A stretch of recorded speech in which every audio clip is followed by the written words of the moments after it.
Welcome to the Phoenix Prosperity Podcast, where wealth meets legacy. Join your host, Tim Fergestad, as we explore the journeys of Phoenix's finest to success and beyond.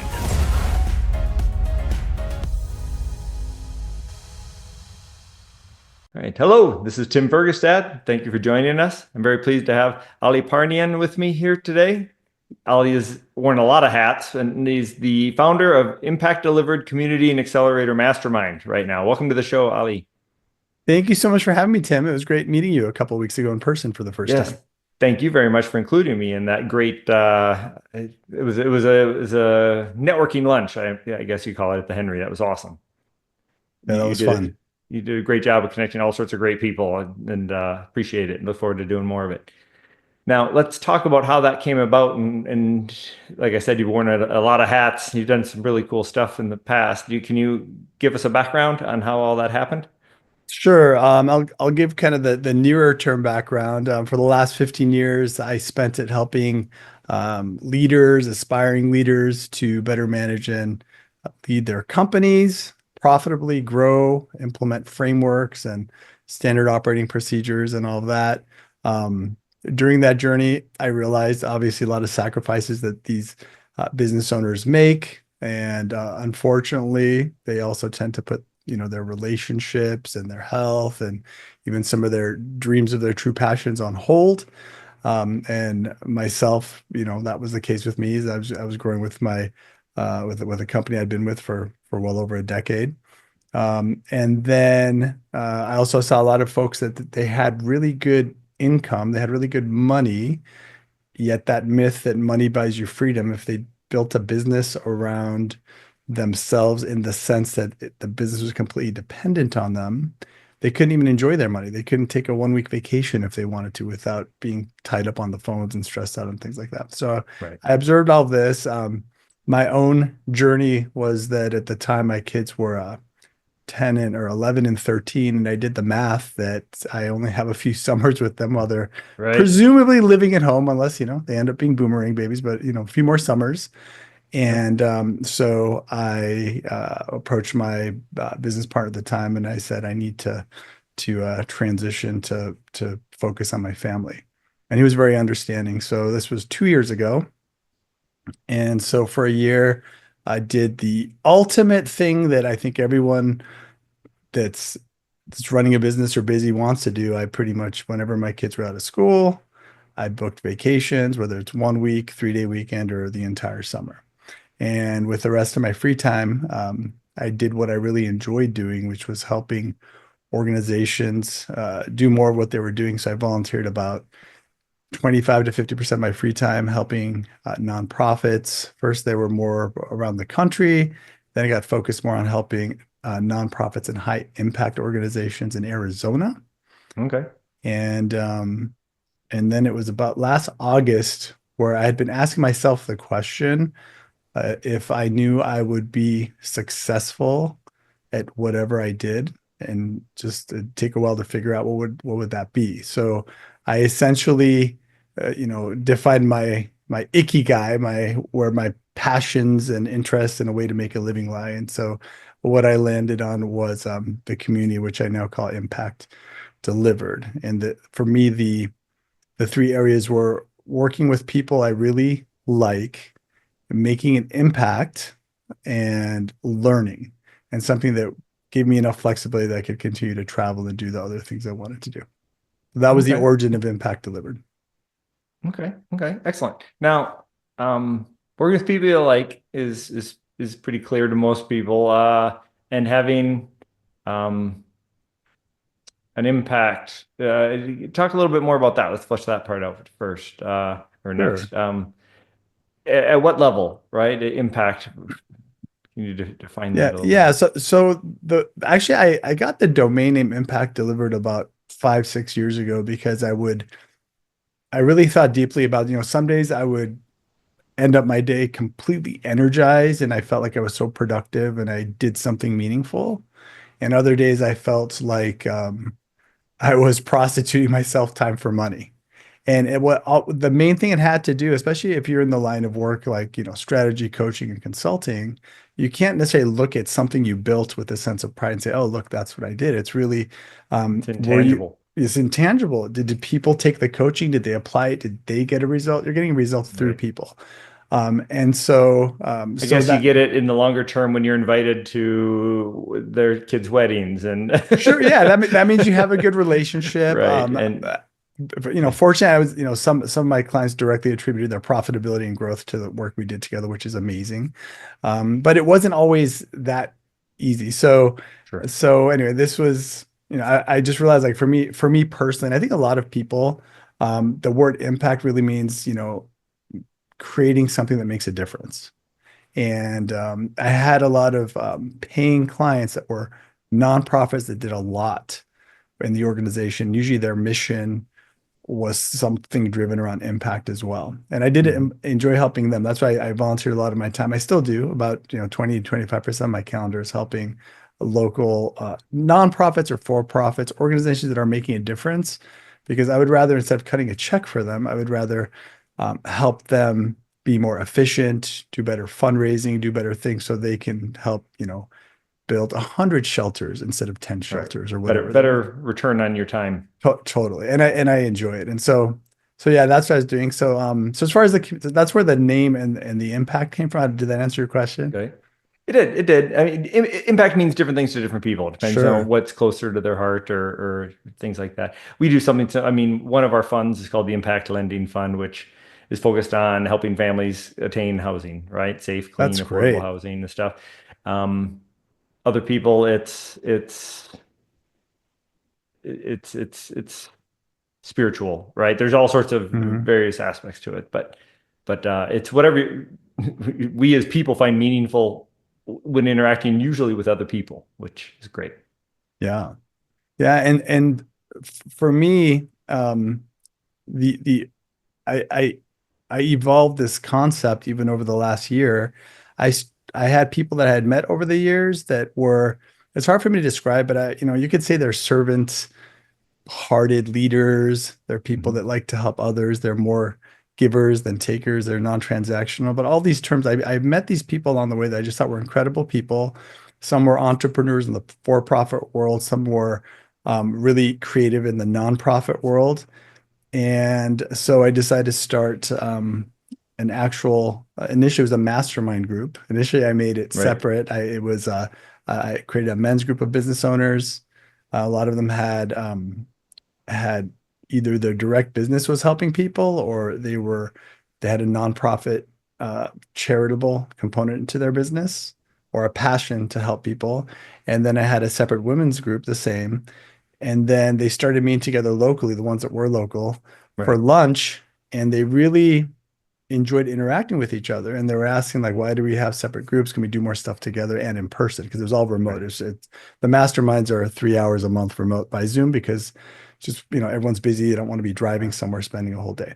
And so I asked everyone, is everyone okay with kind of changing the arrangement that they signed up for and mixing it? And they all said it'd be a more powerful group. And boy, was it. So we shifted to, in addition to these mastermind groups where we go really deep on not just business challenges and who needs help with what, but also personal stuff. Like, there's random things that I didn't know. What 50% of the ironically, the men in the group, they had sleep apnea issues or certain health issues or things that they're trying to figure out. So they're all helping each other on the personal side. Clearly affect their business performance as well. Oh yeah. I mean, we all know that quote. I think it's a Confucius quote, right? When you're healthy, you have 1,000 dreams. When you're sick, you only have one. Yep. For high performing business leaders, man, that's pants on fire urgent. So the group ended up meeting, and the in-person meetings became so powerful. And I started inviting other guests to the meetings. Like, I had you as a guest. I called this lunch for leaders. So, and so I said, hey, this could be its own level of membership. Over the course of a year, you're going to meet about 100 different leaders in the Valley, all very successful, influential leaders. They're people that I've known for years. I'll invite them as guests, and the members get to meet see each other in person and meet the guests. And like you experienced the last one, people are just, once you share what maybe your biggest challenge is and how you help people, this certain persona of leader I'm talking about, they like to help. They like to reach out. Right. They actually enjoy helping others. So yeah, so that's kind of the baseline membership I have. It's called Connector membership. And then if people want, they could layer on the mastermind piece. And if people want more helped, which is the core work I've been doing for over a decade, I'll actually work with their leadership teams over a year and implement the management processes and practices to help them scale and free up their own time and exit if that's what they want to do. Okay, that's all great stuff. How many clients do you have? Do you accept just a handful of the top tier ones per quarter or something, I imagine? I don't have a quota. One of my biggest challenges is I am intentionally throttling my own time because, as I mentioned, I'm really focusing on my family first. So think of me as, half time doing work related stuff and about half of that time still volunteering my time to nonprofits. So what that does enable me to do is be really particular in who I accept in the community. And that's actually a good thing. I had been an advisor and doing strategy for a lot of, popular world renowned coaching programs and these type of things. And most of these programs, they're started by a really good marketer and they get people into their funnel and they buy the $10 book and the $90 coaching and the $3,000 weekend thing and it goes on. But when it comes to actually delivering on their promise, they don't pay too much attention. They just have some junior people help them with whatever. So I saw the negative effects of that. And so I decided I just want to create something for now, very local, myself being very involved with all the members. So my biggest challenge is kind of vetting for the kinds of people that enjoy this kind of community. So the types of people that actually like to help each other that aren't purely transactional.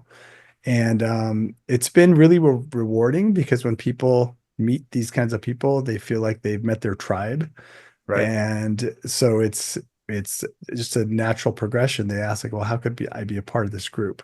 So for me, that the challenge is that just like I would advise someone like, oh, you're going to have to scale it. You're going to do this, you're going to do that, market in California. Like I have to remind myself, no, you want to time box it like this, and you don't want to make it automated classes and all that stuff. You really actually want to help people because of that impact. And so that's what's still really fulfilling for me. So no quotas, no caps, no caps. I keep my lunch with leaders events at 16 leaders or less in a private dining room. And I pretty much spend the whole month curating kind of mini themes within these groups to make sure everyone's going to get value out of it. Okay. Well, 16 is a cap, but yeah, you have different people. You can invite different ones at different times for that event. Absolutely. And these are all, busy people. So some travel, some can't make it. So it kind of reminds me of in college, I was a party promoter and a DJ, and I had to kind of curate the right audience and play the right songs to get people dancing. And I feel it's a bit of the same thing, the same skill set, but more of like who can get value from different leaders. What is their mission? How could they help each other? So I'm curating it that way. Okay. Yeah, that totally makes sense. I like it. So, and I can testify to the quality of people that you attract, at least in my one experience there at lunch. There was a lot of great people with abundance and growth mindsets for sure, but also they were all givers, right? They're trying to help and make an impact, as you say, which impact delivered, boom. Yeah, there's I went to a facilitated event, and the facilitator had this great series of questions. I hope you or whoever else is facilitating could use it. He asked the audience, how many of you really enjoy helping other people? And like everyone raised their hand. And it's like, how many of you don't like to ask others for help? And everyone raised their hands. And the punchline was, well, how dare you take that opportunity away from other people, right? If you like helping people, they would like to help you too. So ask for help. And I think that's one thing that's in particular for business leaders who are expected to have all the answers, and they're afraid if they show they don't have the answers, maybe their team members will think less of them or get scared or something. It is a little bit lonely at the top when you're a business owner and you're expected to have all the answers and know everything. Right. So that's why communities like this, where people are willing to help each other, and of course, I'll grease the skids by asking some questions. I'll just have people go around and say, hey, what's something you need help with, or what's something you're excited about? That makes it really easy for people to say, hey, I know someone that can help you, or I know a good leader you can hire for this, or whatever the case is. So I just love that. That's where I get very energized when I see that going on. It's a proper mastermind when you share challenges and you all troubleshoot them and work it together. Where do you suppose that comes from? Our modern, I'm saying modern because that's a current situation. Has it historically always been that way, do you suppose, or have people been afraid to be vulnerable? Is it right in the past, or I think it's part of the human condition. Even, we were talking earlier about kids. I've got kids, you've got kids. Kids are, especially in the teenage years, they think everyone's looking at them. They think everyone's watching their every move. They're afraid to do the wrong thing, make a wrong decision. Right. So I do think kicked out of the tribe. Being kicked out of the tribe. So it takes a certain level of risk to ask questions, because that implies you don't know. Interestingly enough, I was at an event, AZ Leadership Summit, by Dan Mahoney. He put it together, and he had some great speakers, and he had the gentleman who was the former CEO of Ford and Boeing, Alan Mulally. I've got his little binder here. Okay. And he spoke to the importance of creating a culture where people find it okay and safe to bring up problems without solutions. Right. And that made all the difference in the world, because at Ford, he said when he joined, all the metrics were green for all the departments, but they actually weren't performing. It's because people were scared, because if their metrics showed red, they would have to have a solution for it. You had to reward those with red, and then they saw the progress. Yeah, so they made it open, like, hey, it's okay to share problems. If we don't know the problems, we can't solve it. And that changed the whole thing. And it was a whole turnaround. Like, Ford was about to go under. And that does kind of go into saying, hey, I need help. I don't have the answer, but can you help me? And I think it's part of the human condition. We're all wired to help. Not all of us, but a lot of us. It's how we show we have value too, right? We want to show we're nice and we're able. Yeah. So it is a bit of a two contradicting ways right? We're wired. We like to help. Some people are perfectly happy. Also, it's part of some people are perfectly happy asking for help. Some people ask for help too much, almost like, okay, Google it, right? Like just too much. But yeah, I think it's something about the business leaders, entrepreneurs, because they figured it out and they're at the proverbial top of the pyramid. They just feel like they need to know the answers. It's just a lot of unnecessary stress they put on themselves. And sometimes maybe it isn't appropriate to ask your employees, like, hey, where am I going to come up with payroll? Because that would scare the heck out of them. And that's where groups like networking groups or mastermind groups come in handy. Right. Okay. So having the right psychology behind what you're doing is important. You mentioned Ikigai earlier, which for our listeners, it sounds like icky guy, like the guy is icky, but it's you want to explain that to our listeners? Sure. So Ikigai, I believe it's a Japanese phrase, which means aligning your passions and your talents and your values with what you do. So you create a life based on purpose and fulfillment. And this is interesting for me because this also goes to the type of kind of my filter for this community. There are people that are just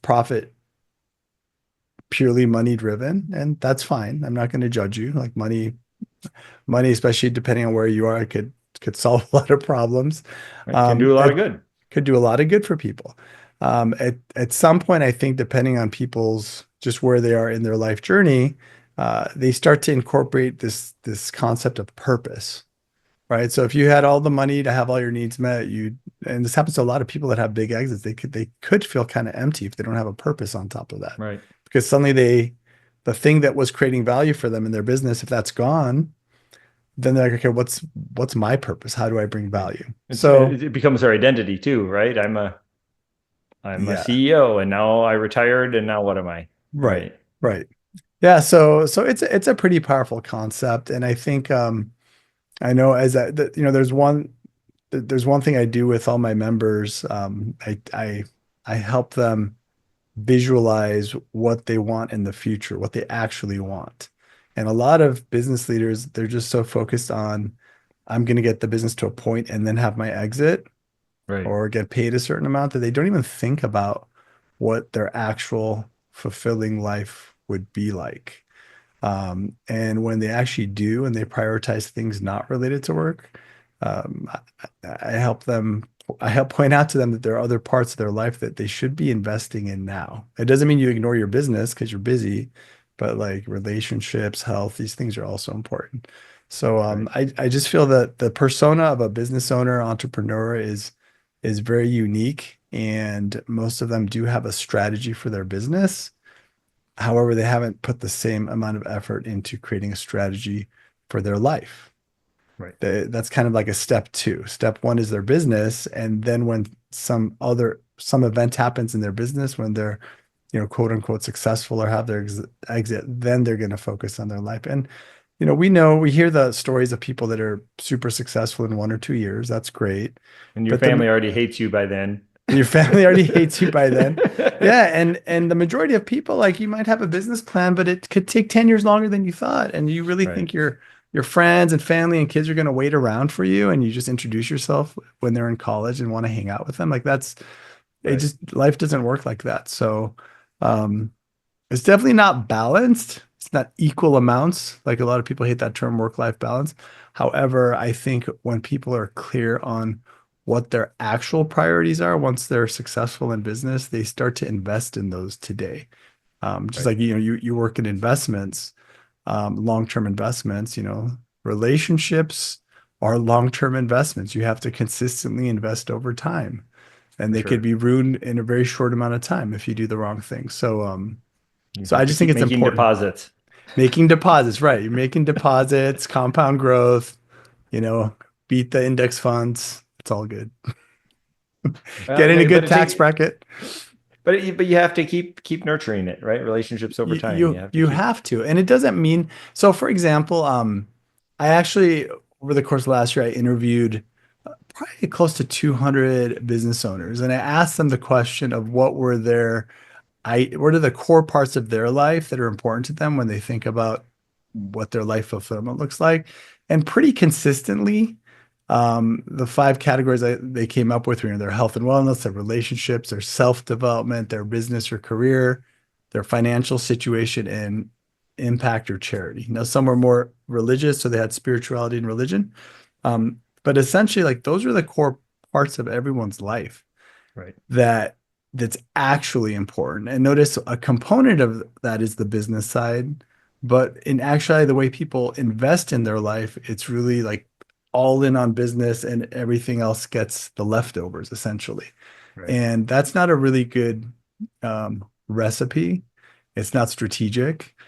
And I think if any of us have experienced any of those areas fail, even if your business is doing well, it overshadows everything. You question, like, wow, I can I have a kind of funny story to share, Yeah, but please. to remind me of this, it reminds me of this. So, my wife and I, great relationship. We'll be celebrating 18 years very shortly. Nice. And we don't get in a lot of arguments. We're really good at communicating, which was so critical, I think, as we were evaluating each other as life partners, and making good decisions, communicating. However, you still have, things you get on each other's nerves about. And there was this car that I had been looking for. They don't make it anymore, and this dealership had it.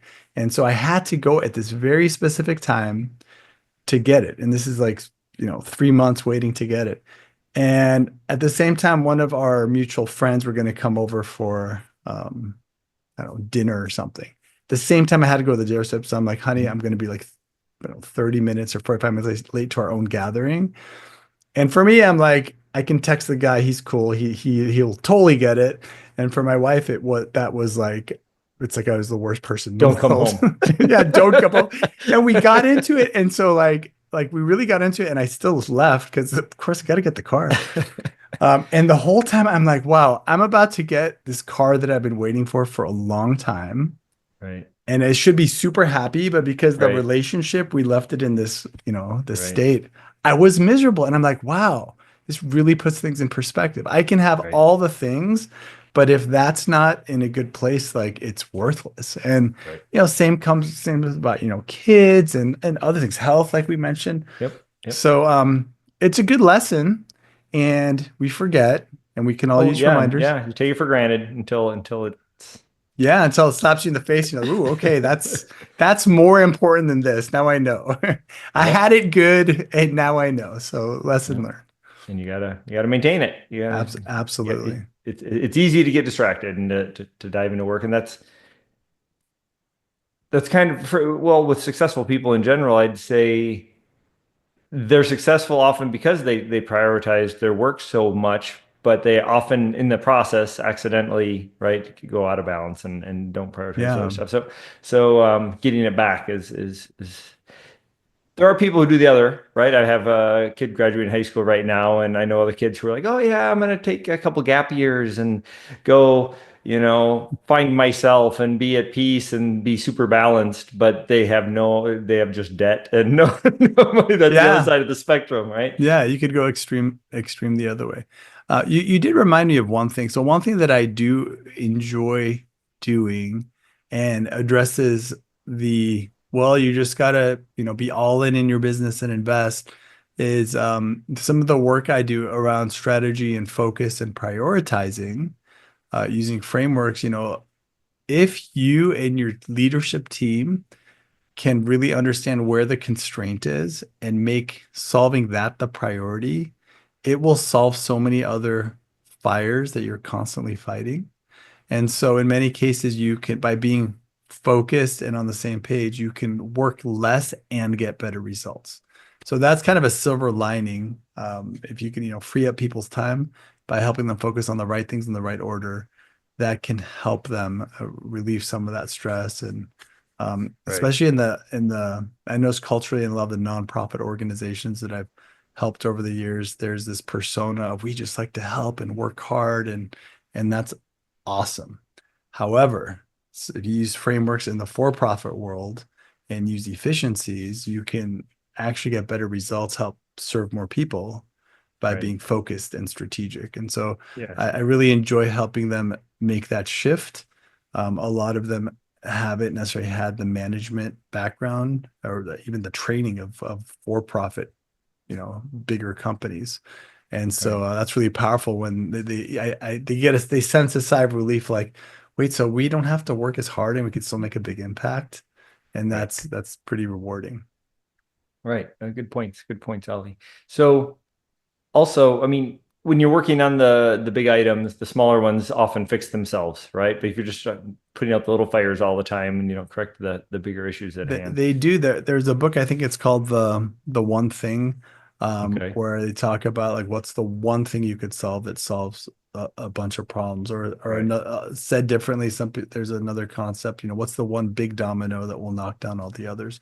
Right. So the key is there's two parts for people to identify it, which sometimes they're identifying some of those lesser things. But if you could identify what the root cause is or process is the bottleneck of your company. Right. And the second part is to actually focus on it, because it's so tempting to find all these other things you can improve.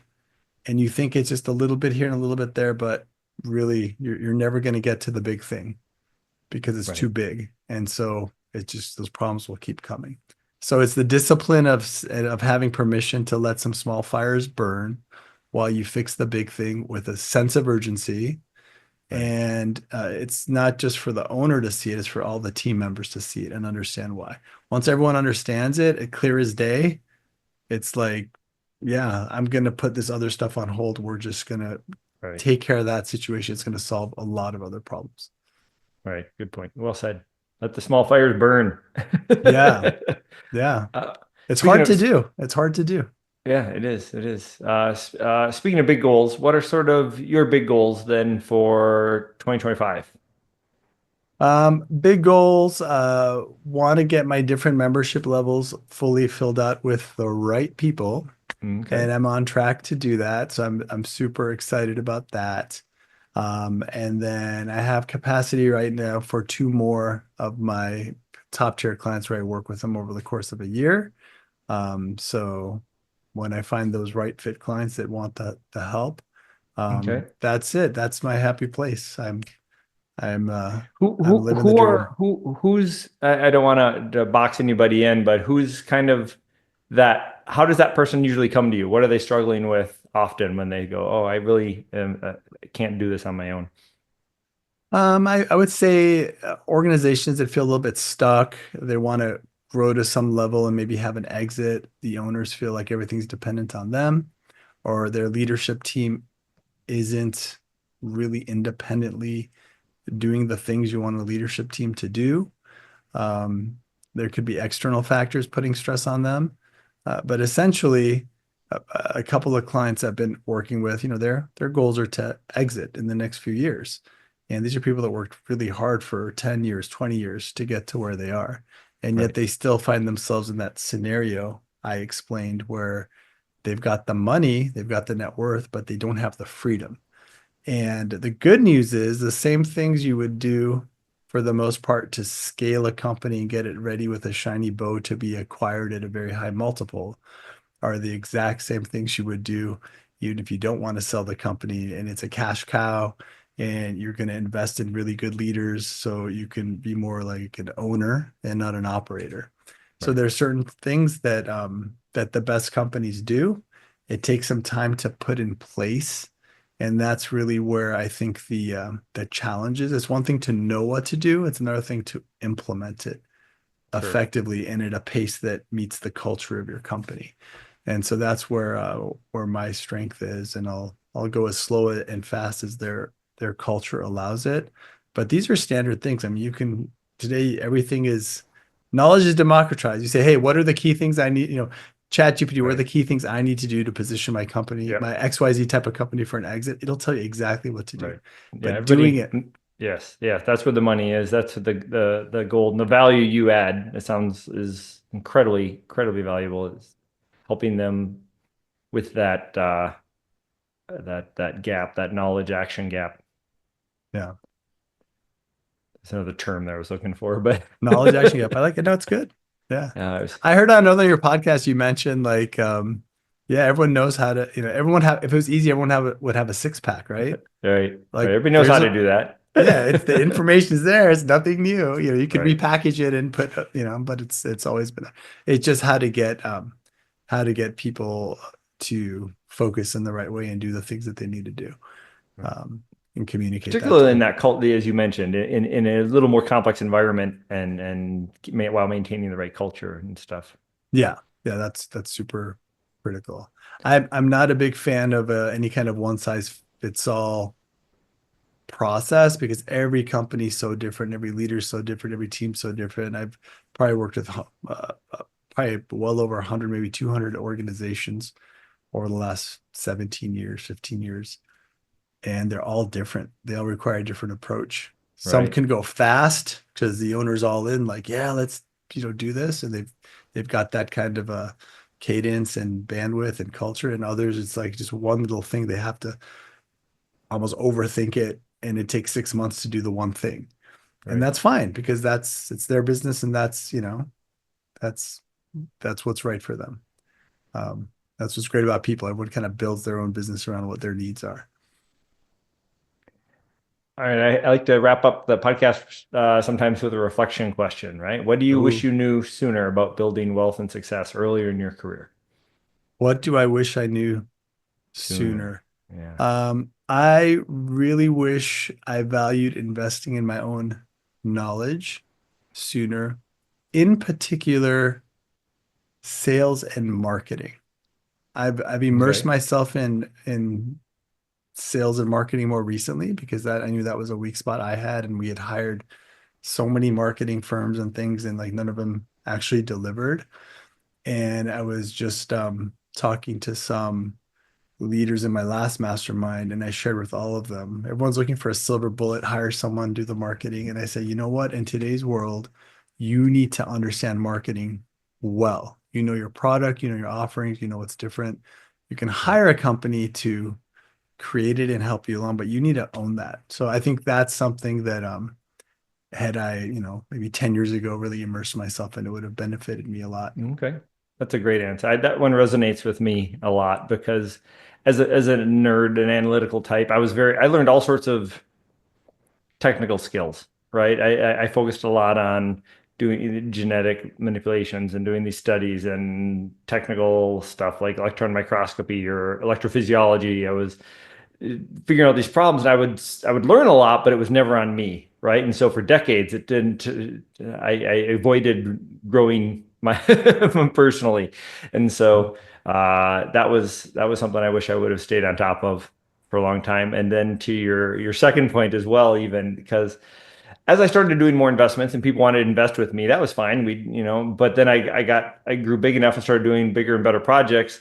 I realized I'm an actual company and I have to I have to market and then started to realize when I learned more about sales and marketing, I'm like, okay, well, that's pretty much like life and everything, right? Even my wife, who's a physician, she's trying to explain spinal pain in a procedure to somebody.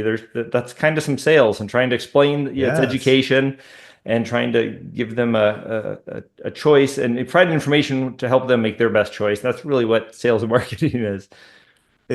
Absolutely, it is. And there's a saying, and I don't know who to attribute it to, but they say you could have an inferior product with really good marketing and you'll do just fine. I mean, we buy those products. Look at McDonald's. Right, we buy those products all day long.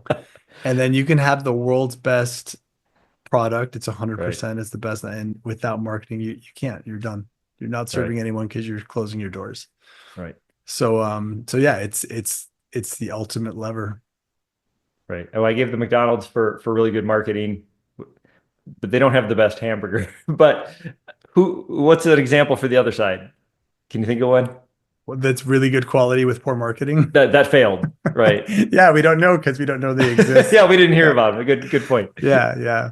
I will give McDonald's credit. I had a client that had maybe like 30 franchisee stores, and they have better metrics than any organization in the world. And we're working with them. They're dialed in. When COVID hit, it was pretty cool because we went to like the priorities shifted. It's like, okay, it's all about drive-through times and safety, employee safety, so they weren't getting sick. And it was incredible, man. They'd get like hour by hour updates and just it was the machine. That's why this goes to in addition to marketing, it goes to your processes. They had some of the best processes and metrics dialed in. And I remember I interviewed Andy Mooney's, his name is the CEO of Fender, but former Disney and Nike. And I asked him about like culture. Like, what do you think about culture? And he's like, culture is just another process. He's like, the best businesses have the best processes. And that really stuck to me. And that's really it. If you want to grow your company, if you want to scale, you need a process for everything. And it sounds very robotic, but think about it. If you don't have a process for it, that means every time you're doing it, you're redoing it, you're spending your time, and you won't know how to improve it because you don't know what you did the last time. Right. Every time you want to hire someone, you cringe because you're like, oh, I need to retrain this person. I don't have time to. I'm gonna wing it for 3 more months because I don't want to hire. I'm gonna make a whole new hiring process and hire this person totally different than the last one. I'm telling you, that's the way it is. And good news, and this is for your audience if they're business owners. I told this to my younger sister. She's running what business I used to work in, our family business. And I said, you are not going to train any new people without recording it on your iPhone. Even if it's just the audio, you can put it into an AI tool and it'll create a standard operating procedure for you. And that's the baseline for your next training.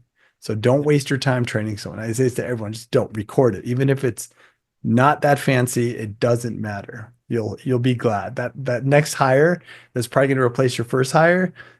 At least you can say, hey, listen to this video or look at this outline, ChatGPT made of it. And you can ask them to make a better recording for the next person and update the operating. Absolutely.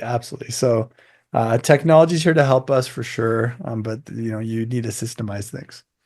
For sure. Awesome. That's all great stuff. Thank you. So, Ali Parnian, thank you very much for joining us. If people would like to connect with you and learn more, where can they go? What should they do? My main website is impactdelivered.com. So that's where you can go, impactdelivered.com. I also have pretty active on LinkedIn. So with my name, Ali Parnian. And Tim, I really appreciate you taking the time to sit down and ask these questions, and pleasure as always. Oh, thank you. I appreciate your time and sharing all your success insights and all the incredible impact you've had and are continuing to have here in Phoenix. Appreciate it. Appreciate you. Thank you. Inspired by our guests? Visit phoenixprosperitypodcast.com/guest and join us on the show and share your success story with Tim. The spotlight awaits.